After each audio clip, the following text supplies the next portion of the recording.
Welcome to a Foxy Tech Tips tutorial on updating the apps on your Sony Bravia Smart TV. If you find this tutorial helpful, please consider subscribing to my channel and liking the video. This tutorial works for Sony Bravia TVs running Android TV software. Start by hitting the Home button on your remote. Click Apps from the left sidebar.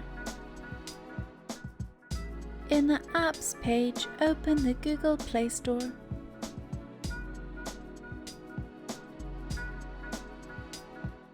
Inside the Play Store, click on your profile icon from the top right of the screen. Select Manage Apps and Games. Click Updates.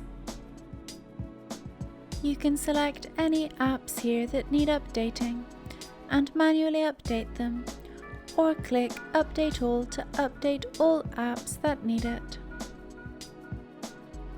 If you go back and click Settings for the Play Store, you can enable or disable auto updates for your apps. And that draws an end to this tutorial.